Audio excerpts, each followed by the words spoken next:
Estimados lectores del trapecio.eu y estimados espectadores de nuestro canal de YouTube del Trapecio TV, el Trapecio TV, hoy retomamos los programas de entrevistas y esta vez estamos con el catedrático de Historia Contemporánea de la Universidad de Santiago de Compostela, Ramón Villares. Es catedrático desde 1987, fue rector de esta misma universidad desde 1990 a 1994. También entre 2006 y 2018 fue presidente del Consejo de Cultura Galega. Y bueno, ha hecho innumerables aportaciones, su obra es vastísima, yo animo a los lectores que busquen en Internet sobre todo tipo de aspectos del ámbito agrario gallego, pero también de la inmigración, de las relaciones internacionales de Galicia, también ha escrito sobre iberismo. Nos conocimos en su momento en el Congreso en Salamanca sobre Gilberto Freire, que también te preguntaré más adelante, y ha sido honoris causa por la Universidad do Minho. Y bueno, pues como sabéis, pues es una eminencia en estas cuestiones del galleguismo, ¿no? La identidad gallega y su relación con Galicia. Acaba de sacar un libro de la Fundación Francisco Manuel dos Santos. El nombre del libro se llama Galiza, Terra Irmã de Portugal, Tierra Hermana de Portugal. Y bueno, es un librito que se lee muy fácil. Yo animo a nuestros lectores que lo compren y que se lo lean porque realmente en pocas páginas se lee rápido y uno coge unos conceptos muy importantes para entender las relaciones entre Galicia y Portugal. Pues muchas gracias por estar con nosotros, Ramón. Y voy Nada, a pasar ya directamente gracias a ti. a la primera pregunta. Sí. Pues, bueno, es una pequeña provocación de entrada antes de entrar en la materia. Galicia es tierra hermana de Portugal, pero no es un poco más que hermana. Y esto lo digo porque, bueno, iberistas en general entienden que todas las tierras ibéricas son hermanas, ¿no? Y en este caso, ¿no será que Galicia es más que tierra hermana, tierra madre de Portugal, Terra Mai de Portugal, sobre todo por aquello que también la madre de Alfonso Enríquez era gallega, ¿no? Tuvieron esa disputa y el padre era de Borgoña, ¿no? Sí, sí. Coméntalo. Sí, gracias. Sí, el título, la verdad que no es original, está tomado de un verso de Teixeira de Pascuais. Entonces ya para captar la atención del lector portugués, pues me ha parecido oportuno invocar a Pascuais porque es una figura extraordinaria en fin, el imaginario cultural y literario portugués. Pero sí, tiene razón que Galicia es un poco más que hermana, que ya lo digo en la introducción, es como el huevo, que lo dijo Herculano, el huevo de donde ha salido Portugal. Lo que sucede es que Portugal ha crecido mucho, Galicia se ha quedado más pequeña, pero nunca ha perdido esa condición de ser un lugar de origen, una cultura de donde sale la lengua portuguesa, y donde las relaciones, sobre todo relaciones populares de las poblaciones fronterizas, etcétera, son muy comunes, muy estables, muy persistentes a lo largo del tiempo, y esto es lo que define esa hermandad. Hoy no podemos decir que seamos lo mismo, porque eso sería mucho, pero sí que en el fondo está presente en esto una reflexión sobre la debilidad del irredentismo portugués y la debilidad del reintegracionismo gallego. En la península ibérica esto es bastante difícil de plantear, no es muy común que haya tierras que quieran pasarse a otros lugares, no es como en la Mitteleuropa y en la Europa oriental, donde en fin, los tráficos de poblaciones de un lugar a otro, las dos guerras mundiales ha favorecido mucho esto, ha provocado también esto. En la península ibérica esto no ha estado al orden del día, lo cual en parte es una ventaja, pero sí que los términos en que se puede plantear la relación de Galicia con Portugal son más bien de hermandad o de hermandade que no de reintegracionismo o de irredentismo, porque Portugal no reconoce, pero es un reconocimiento literario, cultural, pero no es un reconocimiento en el sentido de como Alemania que quería recuperar el territorio de los Sudetes o que Rusia quiere recuperar el territorio de Ucrania o cosas parecidas, ¿no? No ha habido guerra por medio nunca desde el siglo XVII, de modo que estamos en una situación creo que muy amable para entendernos, aunque más difícil para establecer lo que Pessoa llamó un Estado galaico portugués. No es descartable, pero no deja de ser una utopía pessoana, ¿no? Sí, porque hay una lógica, ¿no?, de las reconquistas, vamos a hablarlo en plural, ¿no? Y tú hablas también en un momento dado también de nacionalidades atlántica, central, mesetaria, mediterránea, aragonesa. Hay una lógica, ¿no?, de norte a sur. Sí, ¿En qué medida, y hay una anomalía, ¿no?, que es ese corte, ¿no? Yo a veces llamo esa corte, ¿no?, esa raya horizontal y después hay una raya vertical, ¿no? Pero ¿en qué medida en la historia, ¿no?, más allá de la propia frontera política que estaba ahí, o sea, en qué medida, por ejemplo, en la reconquista portuguesa hacia el sur hay aristócratas gallegos, ¿no? Mencionas creo que matrimonios, etcétera. ¿Cuál es el grado? ¿Poco, bueno, mucho, mediano? O sea, ¿hay gallegos que participan en esa reconquista portuguesa? sí, sí, hay gallegos que están presentes en la corte, lo estaban en Guimarães, donde estaba la reina Teresa, los hay posteriormente en Coimbra y sobre todo en Lisboa. Hay gallegos que, sobre todo hasta el siglo XVI o XV, han tenido una posición muy relevante. Imaginemos Inés de Castro o imaginemos también el conde Andeiro, el propio Camões es de origen gallego. Esto sí es verdad, pero el asunto es que digamos que ese corte vertical de la península da para pensar. Ya mucha gente, entre ellos don Claudio Sánchez Albornoz y otros, ha hablado de un azar, de un hecho inexplicable. El propio Eduardo Lourenço, en uno de sus ensayos, que es bastante lúcido en general, dice, es una maravilla que un rectángulo como Portugal, rodeado por todas partes por el mar o por Castilla, pudiera haber sobrevivido, pero lo ha sido. Y lo ha sido, yo trato de explicar en eso las diferencias con Galicia, lo ha sido por decisión política y porque tenía una dinastía, el primero ya Afonso Enríquez, que hizo a través de la guerra, hizo una conquista territorial, pero también hizo una construcción intelectual y una construcción política. Y esto es lo que lo diferencia de la Galicia del Norte, que no tenía dinastía propia, que estaba sometida a León o a Castilla y sobre todo que tenía unos poderes eclesiásticos muy fuertes, entre ellos la gran figura de la Galicia de la época de la escisión, de la patria dividida, que diríamos con Torga, que fue el arzobispo Diego Xelmírez. Y Diego Xelmírez es un político muy importante, aparte de ser un príncipe de la Iglesia. Él apostaba por una solución más europea, más conectada con la Europa caroligia, con Toledo, pero sobre todo con Francia, con la abadía de Cluny, con Roma, con París.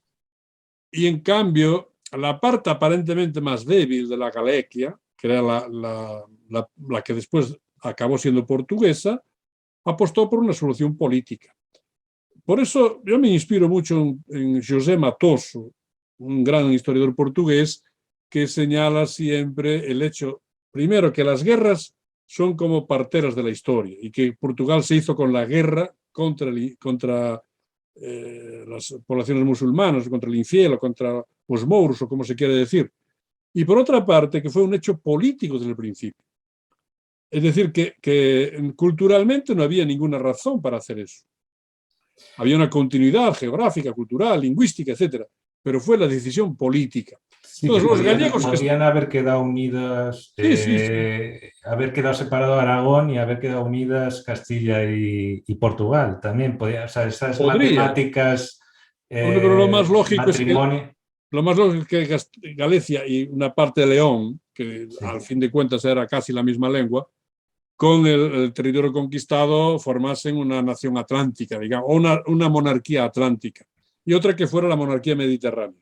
Lo que pasa es que ahí se interpuso una sociedad muy fuerte, muy poderosa, muy populosa, que fue Castilla, que acabó siendo hegemónica en el contexto ibérico. Y de ahí nace esta idea que en el siglo XX, sobre todo al principio, tuvo mucha relevancia, que fue la visión tripartita de la península. Tiene una parte mediterránea, con su clasicismo un poco mediterráneo ático romano, una parte central más seca, más del pueblo castellano, y una parte más saudosa, más literaria, más poética, que sería el Atlántico. No, a mí esa idea me interesa, aunque hay a veces que a lo mejor Andalucía queda ahí también en un terreno, aunque también dentro de Andalucía tienen sus Sí, sí, propios sí. lados, ¿no? Pero también al mismo tiempo en tu libro cuestionas, por ejemplo, el atlanticismo exclusivo, lo cuestionas Sí, sí. porque también hay clima mediterráneo, ¿no? El propio Orlando Ribeiro también eso lo dijo para Portugal.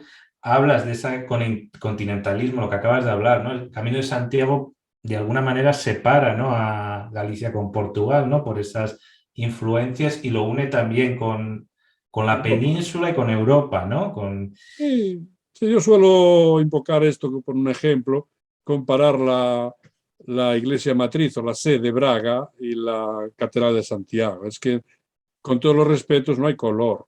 Si la Catedral de Santiago es un monumento en su conjunto, y en partes, por ejemplo, el Pórtico de la Gloria, en su escultura, las fachadas, es un monumento que compite con Toulouse, con París, con Béziers, con Cluny. En cambio, la Catedral de Braga es como una fortaleza. Muy importante, fue muy importante en Portugal, pero es una fortaleza. Es decir, tiene un aire un poco militar y nada, o poco artístico. Ahí está la clave, una de las claves explicativas de esta escisión, ¿no?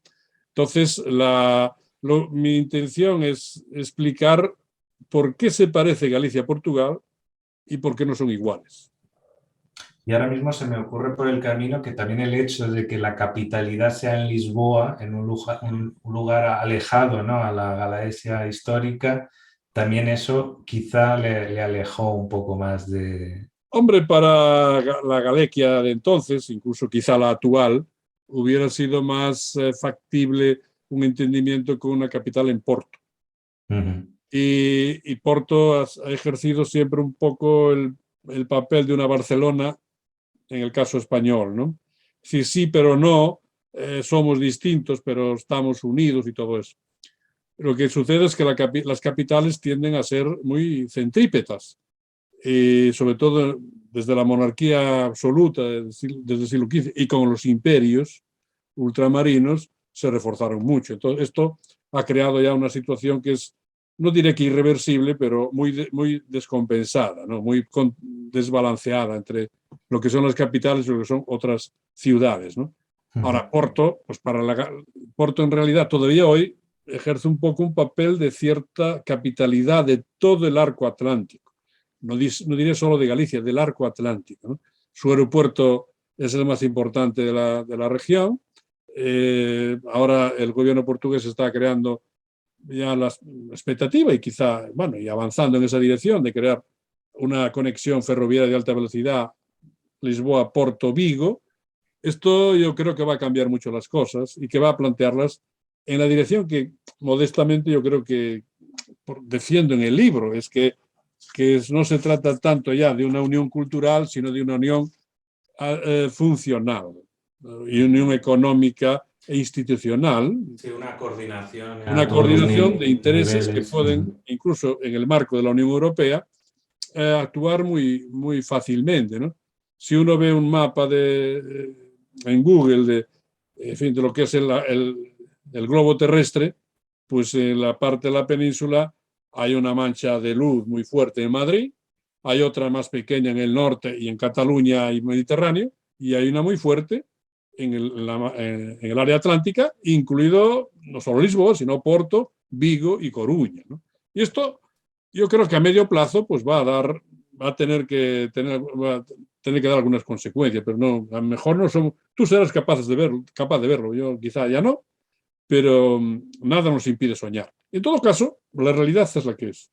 Y es que Galicia no puede renunciar a ser tener una relación privilegiada con Portugal, debe también ser vista por Portugal de una forma diferente, y lo que sea en el futuro, pues ya lo veremos. Sí, el momento es de bastante sintonía. Los dos gobiernos han aprobado una estrategia común de desarrollo transfronterizo, un nuevo tratado de amistad con más comunicación, más coordinación dentro de la Unión Europea y en ese sentido es un buen momento de relaciones. Volviendo al tema histórico, comentas en el libro que los gallegos tuvieron baja participación en la construcción de los imperios español y portugués. Aunque comentas que Puerto da Coruña pues, tuvo un papel importante también en términos de comercio. No obstante, posteriormente, por la emigración, hablas de Galicia como potencia demográfica, de política de fijación, ¿no? De Antonio Sergio, y después toda esa inmigración masiva a América, ¿no? Cuba, Argentina, Brasil, ¿no? Importantísimo, esto lo he visto yo en Brasil. Y se ha convertido realmente de facto Galicia como un puente entre la lusofonía y la hispanofonía, por así decirlo, ¿no? Ahora se maneja un término nuevo, iberofonía, ¿no? Para sumar los 300 millones de lusohablantes a los 500 de hispanohablantes. ¿Tú crees que Galicia ejerce o podría ejercer un papel de puente entre estos mundos? Yo estoy convencido de ello. Y en mi época de presidente del Consejo de la Cultura trabajé lo posible para desarrollar esta estrategia. Eso explica que haya sido admitido el Consejo como observador en la Comunidad de Países de lengua portuguesa. Ya sé que eso es un paso pequeño, pero ha sido un paso importante porque ahí ha habido la complicidad de los gobiernos de Galicia, del gobierno portugués, de las embajadas española en Lisboa y portuguesa en Madrid. Yo he intentado incluso en el propio Ministerio de Asuntos Exteriores concienciar un poco en esta dirección. Cuando hice las primeras tentativas y contactos, la verdad es que no veía más bien la necesidad de conectar con México y no con Brasil. Y esto era un poco limitante en la estrategia general de la diplomacia cultural. Creo que ahora eso ya ha cambiado un poco. Creo que el gobierno español algún día tendrá que participar activamente en la Comunidad de Países de Lengua Portuguesa, ser miembro, si han solicitado ser miembros, aunque no sean el mismo estatuto, Georgia o Japón o Guinea Ecuatorial es No, miembro. como miembros asociados ya en Sí, la última reunión lo sí, aceptaron pero como miembros más no, fuertes. claro, para pleno derecho, yo creo que para hacer eso tendría que el gobierno español decir que el gallego es lengua portuguesa o algo así, ¿no? Básicamente. O que sea aceptado España porque tiene en su seno la lengua portuguesa. Bueno, y no estaría de todo desencaminado. Yo creo Sí. que aquí hay un conflicto, digamos, de normativa lingüística que creo que es menor y que afecta a Galicia, pero que no puede trasladarse a los 250 o 300 millones de hablantes de lengua portuguesa. Pero creo que lo que hay que establecer es que formamos parte de un patrón lingüístico común y que lo que se habla en Brasil tampoco es lo que se habla en Portugal, y lo que se habla en Angola es más parecido al gallego de las Rías Gallegas que al gallego de Lisboa, que al portugués de Lisboa. Entonces yo creo que con un poco de comprensión o intercomprensión esto sería superable. Si abandonamos los melindres, que diríamos en términos portugueses, de la buena fonética, el sotaque, todas estas cosas que a veces nos separan, ¿no?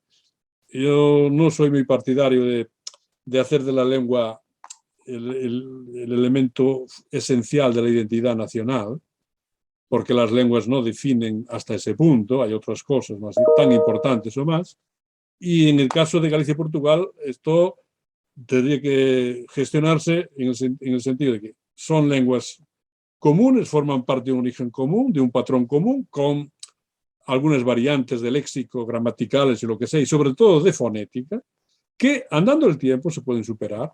Un gallego puede leer a a Saramago perfectamente y un portugués puede leer a Rosalía de Castro o a Manuel Rivas en gallego perfectamente. Y esto es lo que tenemos que, digamos, que poner en práctica. Sería una estrategia más a largo plazo, pero que es viable. No, y la intercomprensión es obvia entre Sí, el sí. gallego y el portugués, porque también en gran grado también existe la intercomprensión entre el castellano y Y el portugués, portugués, claro. ¿no? Y recibió mucha influencia en su época, ¿no? Con la Unión Filipina. Te quería preguntar exactamente sobre los equívocos o ciertos desencuentros que suele haber a veces con el nacionalismo gallego. A veces, pues yo creo que entre iberistas, y puede haber también prejuicios de ambos lados, eh, pues hay ciertos desencuentros, ¿no? Por ejemplo, nacionalismo gallego yo creo que a veces ve con ciertos celos si otras personas de otros territorios españoles se relacionan con Portugal, porque quieren una cierta exclusividad. En cambio, esto, evidentemente, la Xunta no lo ha hecho nunca y siempre ha acompañado el gobierno español y estas cosas. ¿Qué crees que hay? Porque también hay desencuentros del lado portugués. Sí. ¿Cómo crees que se ayudaría? Aunque el nacionalismo en general, pues de un lado y de otros, pues al final son prejuicios y separaciones, pero ¿de qué manera se forjaría un mayor entendimiento en ese mundo más iberista o español gallego? Bueno, yo creo que en primer lugar, bajando un poco, retirando un poco de influencia al papel de los nacionalismos, no del nacionalismo en abstracto o teórico, sino de los nacionalismos, en este caso el nacionalismo español, el nacionalismo portugués y el nacionalismo gallego. Es decir, que hay asuntos que confinan con uno, confinan con otro, y que esto es necesario ponerlo sobre la mesa y superarlo de algún modo. Se puede convivir perfectamente, uno siendo español o portugués o gallego, y compartir una serie de valores. Luego, el asunto de los recelos del nacionalismo gallego. Sí, no, pero el nacionalismo gallego se ha construido en parte gracias al impulso y el ejemplo de Portugal.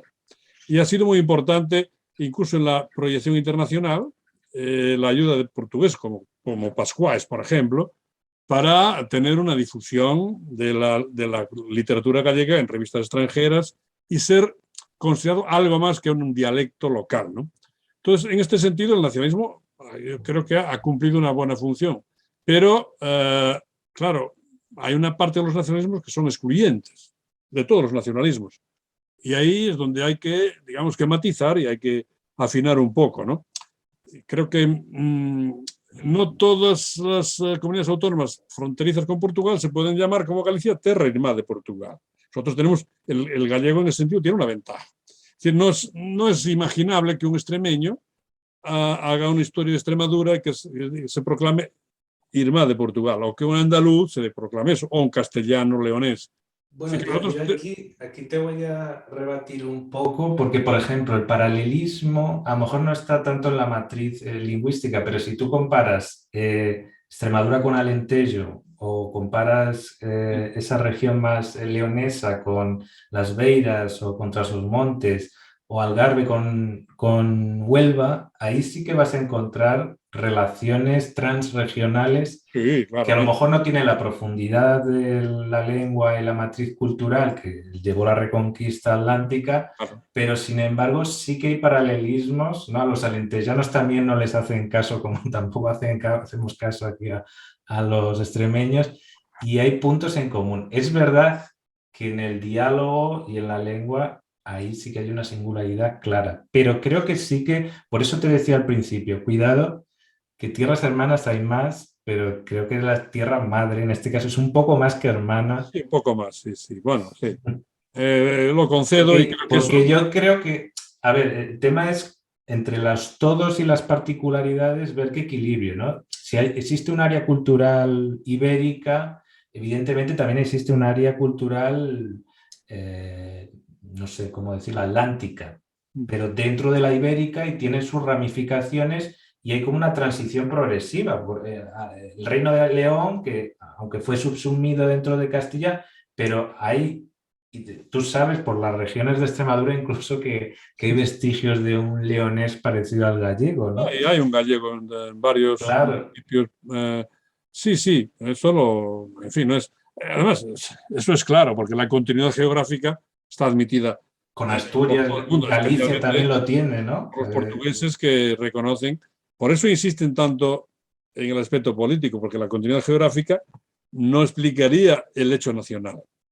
Porque ¿qué diferencia hay entre un pueblo del Alentejo y un pueblo de Extremadura? O un pueblo de Andalucía con los Algarves, o de Las Beiras con lo de Salamanca, pues muy poco, ninguna. Es decir, que la diferencia es fundamentalmente política. Ahora, en el caso de Galicia es política, pero no cultural, porque la cultura ha sido una matriz común y eso creo que le da a Galicia un papel especial, un papel de cierta primacía, pero no exclusivo, desde luego, ¿no? Eso, y ahí yo creo que incluso para la estrategia diplomática española, Galicia debería jugar un papel interesante en este punto, porque puede ser un puente, una pasarela. De hecho, si lo vemos no solo en la península, sino en América, y lo llevamos a Brasil y los países de habla española en el continente americano, pues es más fácil, ¿no? Porque ahí hay una convivencia también con las, no solo en el imperio, sino sobre todo con las emigraciones contemporáneas que permiten establecer esto. Yo creo que una parte de Brasil ha sido construida por la inmigración miñota y de las beiras portuguesas, pero en la que estaba incluido gran parte de población gallega, que a veces era invisible, no se consideraba como tal, pero sobre todo en el estado de Minas Gerais es bastante evidente, está presente. Entonces, bueno, no hay exclusividad para nadie. Ahora, hay algunas ventajas comparativas que debemos explotar sin excluir a ningún otro. Eso es mi posición. sí, sí, sí, no, es esa posición que va más allá de Portugal, que va Exactamente. incluso Brasil, ¿no? Probablemente si se estabiliza el país y probablemente gane Lula da Silva, pues tomen las relaciones Sí, sí. estratégicas que había y ahí sí que puede jugar un papel importante, ¿no? Para tender puentes Sí, pero tiene que cambiar España, la diplomacia también. española, porque, por Ujú. ejemplo, en la época de Lula al final y sobre todo en la época de Dilma, la diplomacia española fue poco atenta al hecho brasileño y fue incluso a veces un poco despectiva, hasta el punto de, en fin, hechos simbólicos como la toma de posesión de Dilma, pues llevar una reputación de muy bajo nivel. Y estos son detalles que pues van quedando. Es como cuando metes un gol, aunque sea en el último minuto, y queda el gol y no queda el resto del partido, ¿no? En fútbol, pues esto pasa lo mismo en política. ¿Hasta qué punto esto, por tu información, los dos candidatos más probables, bueno, el actual presidente Pedro Sánchez y Feijóo, que probablemente le conozcas Sí, sí. mejor, ¿qué manera crees que son conscientes de esto? Bueno, de Pedro Sánchez no tengo conocimiento directo, pues no lo trato. A Feijóo sí lo he tratado bastante porque hemos coincidido mucho institucionalmente, aunque yo no formaba parte del gobierno, pero como un alto cargo de la autonomía, pues sí, tenía muchas ocasiones de hablar con él. He de decir que él fue relativamente, en fin, fue importante en la gestión de las relaciones con Portugal. Lo fue tan importante o más Fraga, pero Fraga lo hacía solo casi con Portugal y lo otro, lo de Brasil, lo tenía un poco más en sordina. Feijóo lo vio más globalmente, pero yo estoy seguro que si llega presidente de gobierno, pues que puede ayudar a caminar en esta dirección. No va a ser una prioridad para él, desde luego, pero porque también en España hay bastantes resistencias, recelos, a veces un poco incluso desdenes respecto a la relación con Portugal y con este asunto del iberismo del mundo iberoamericano. Sí, hay un tufo imperial todavía, ¿no? Y ese tufo hay que, en fin, limarlo. En fin. ¿Pero es falta de prioridad o una concepción errónea basada en el pasado? Y juntando a esto, también te quería preguntar eh, sobre sobre otra cuestión, pero bueno, lo voy a dejar ahí. Continúa, por favor, y ya después te Sí, sí, retomo digo alguna. que volviendo al asunto, yo creo que la política, la diplomacia española, la diplomacia cultural sobre todo, la política pues es otra cosa, yo creo que se tiene que tomar más en serio el mundo de la lengua portuguesa y las ventajas que tiene para la expansión también del español y de las lenguas peninsulares en su conjunto, ¿no? Porque creo que esto no es una cuestión de Estado, sino una cuestión de comunidad, de Sí, comunidades ya sé culturales. exactamente lo que te quería decir. Eh, el tradicional desdén hacia Portugal, todo este tipo de Sí, cosas, lugares comunes, también se suele decir a veces lo de la dependencia con Inglaterra sí, histórica y a veces se resuelve los asuntos con dos o tres frases y ya está. Mm, En realidad, en los grandes eventos históricos de Portugal no intervino Inglaterra, ¿no? En las dos independencias, no directamente, aunque en la consolidación o por lo menos en la intimidación, ¿no? O como sí. aliado internacional sí que sirvió, ¿no? Y les valió también para irse a Brasil, a la corte Mm. lisboeta, con mucha inteligencia, ¿no? Eh, ¿Qué crees que esto también es un problema, ¿no? Por lo que me dices, ¿no? Que la visión que tienen los políticos españoles sobre lo que es la lusofonía, lo que es Sí, Portugal, ¿no? yo creo que los políticos españoles miran demasiado a Francia y los políticos portugueses un poco demasiado a Inglaterra. Yo creo que tienen que mirar más a América bueno, y ahora a China. Ahí, naturalmente, Portugal está un poco mejor situado porque tiene unas raíces imperiales que son pluricontinentales. El caso español es un poco más débil, a pesar de Filipinas o a pesar de la presencia en África, ¿no? Es mucho más fuerte la portuguesa y en este sentido tiene ventajas. Yo creo que ahí la unión, no política ni unión estatal, sino la complicidad diplomática, yo creo que tiene algunas ventajas para el futuro y que habría que explotarla más. Incluso diré otra cosa, que en la perspectiva de repensar la posición de Iberia en la Unión Europea, yo creo que una complicidad de España y Portugal sería mucho mejor para las dos que ir por separado. No se trata de que presenten lo mismo. Se ha visto ahora, por ejemplo, en la cuestión de la electricidad, y puede haber otras energías en general, creo que es un campo para esto. Entiendo que además con la salida del Reino Unido de la Unión Europea, una posición común ibérica pues es equiparable a Italia y equiparable no de todo a Francia, ¿no? Es decir, que sería ya jugar en primera división junto con Alemania. Y esto se necesita, claro, pues más que cimeiras o cumbres ibéricas, se necesitan algunos acuerdos concretos que ya se han hecho muchos, porque las relaciones transfronterizas han cambiado totalmente la situación. Algunas iniciativas como en el plano de la investigación científica, centros específicos, el Instituto de Nanotecnología de Braga, que es una idea de una cimeira del año, creo que 2005-2006, es un ejemplo de que se pueden hacer cosas comunes y que sean beneficiosas para ambos países, ¿no? Por otra parte, yo estoy muy convencido de que la idea de la regionalización en Portugal va a volver. Aunque hay muchos contrarios a esta idea, también los hay muy favorables.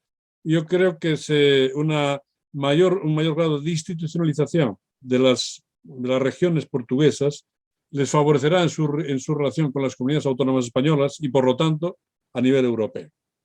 De hecho, en la actualidad, las mayores relaciones son Galicia, región norte de Portugal, que son realmente también, norte de Portugal es el 35% de la población portuguesa. Y crees que las regiones en Portugal serán esas regiones de norte, Beira, no sé qué? Sí, O a lo mejor bueno, las hacen más pequeñas? hay 5 ahora.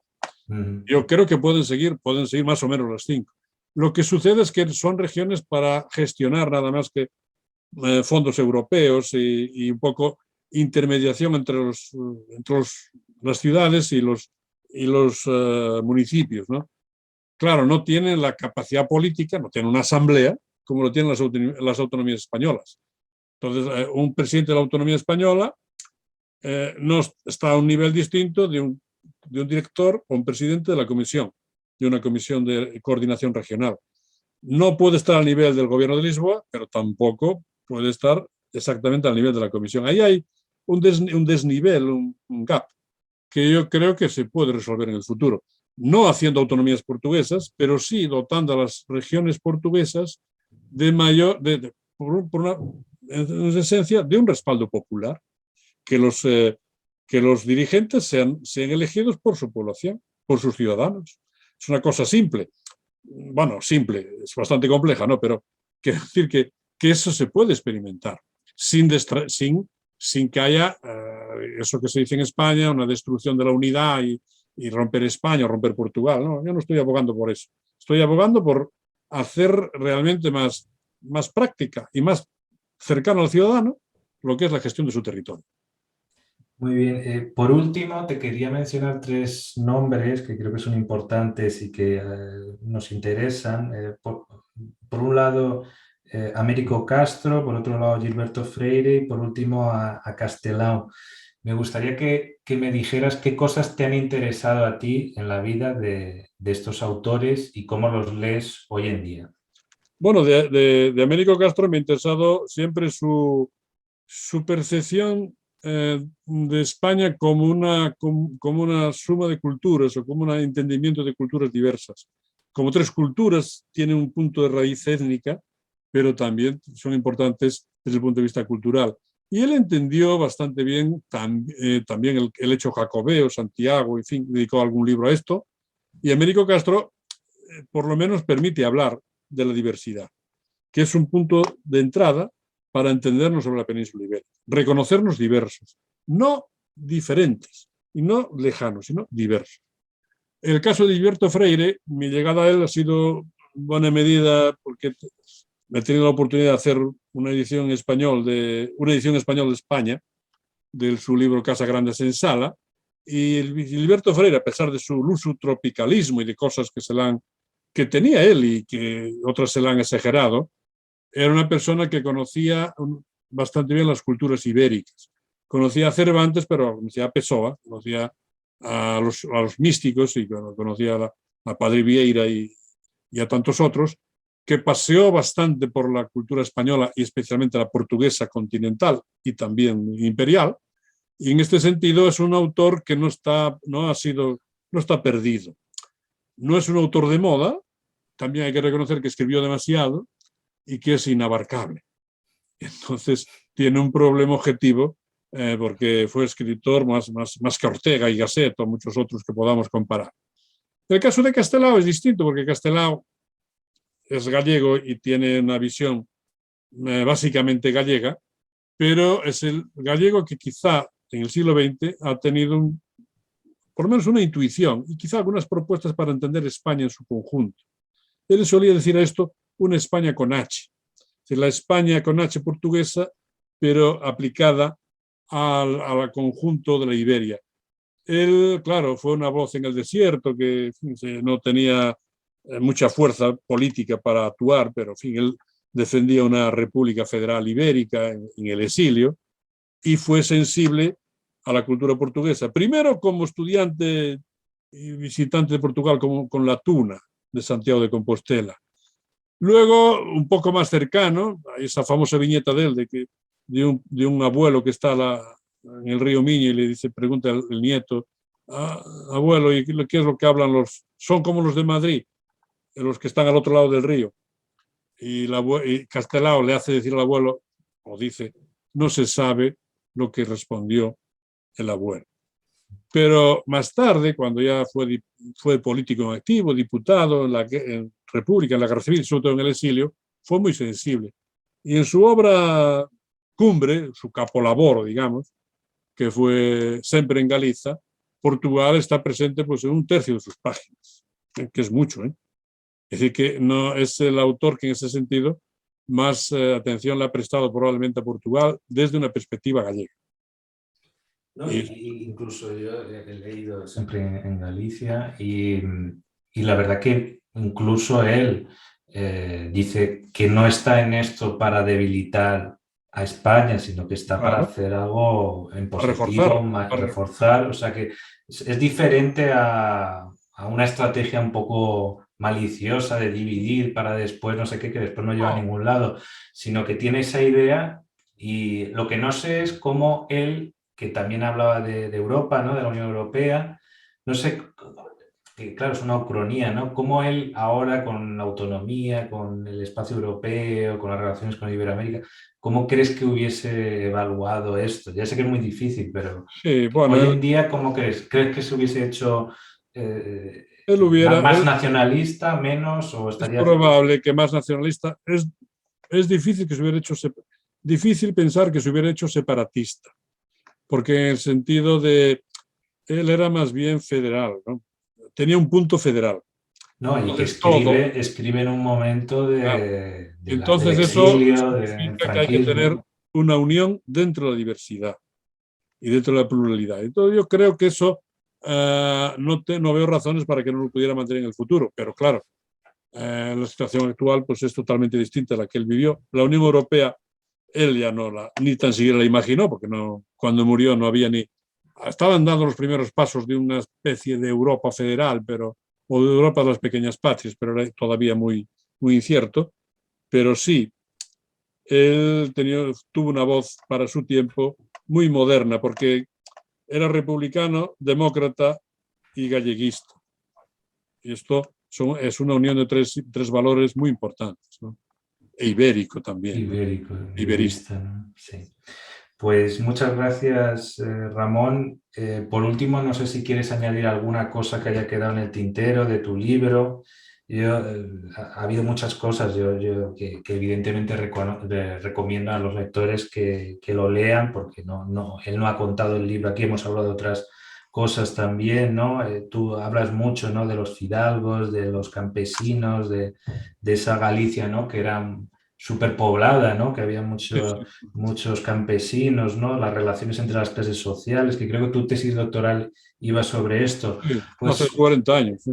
de, de, así de despedida, ¿qué nos puedes contar de este Bueno, Galiza Terra y yo Mar diría en de Portugal? despedida, aparte de todo esto, que tiene razón Pablo en lo que dices, yo diría que también que un lector posible reparase en el hecho de que este libro sale en una fundación que es origen, que tiene su origen en un gallego inmigrante lisboa, un lisboano, que estableció en el Chiado Lisboeta, tenía allí un almacén, ¿no? Y que de ahí fue evolucionando y acabó siendo una empresa muy importante, que es el Pingo Doce, que es una empresa hegemónica en la distribución alimentaria portuguesa, y de eso sale esta fundación Francisco Manuel dos Santos, a lo que yo estoy muy reconocido por haber acogido esta voz un poco distinta de lo que ellos publican, pero yo quiero entender que hay algún mandato inicial de su fundador o de su creador, en ese Jerónimo Martins, que era gallego de origen y que en el fondo les ha sonado esto como algo próximo, y que así quiero que me vean también los lectores portugueses o brasileiros, y desde luego los lectores españoles que se acerquen a este libro, porque creo que es fácil de leer, también en portugués, está muy, muy bien traducido y muy bien expuesto en portugués, y yo creo que es una... Imagino que también se venderá en Brasil, ¿no? Porque es el Sí, gran supongo, mercado, no lo ¿no? sé, Y pero bueno, la fundación fundamentalmente actúa y vende y bastante, creo, en Portugal, y con eso ya me doy por satisfecho. Creo que estoy recibiendo así algunas noticias de Portugal, de ecos y de un feedback que me parece que es positivo. Voy a estar en las ferias del libro ahora del verano, y bueno, pues todo esto yo creo que va a ayudar a esa hermandad. sí.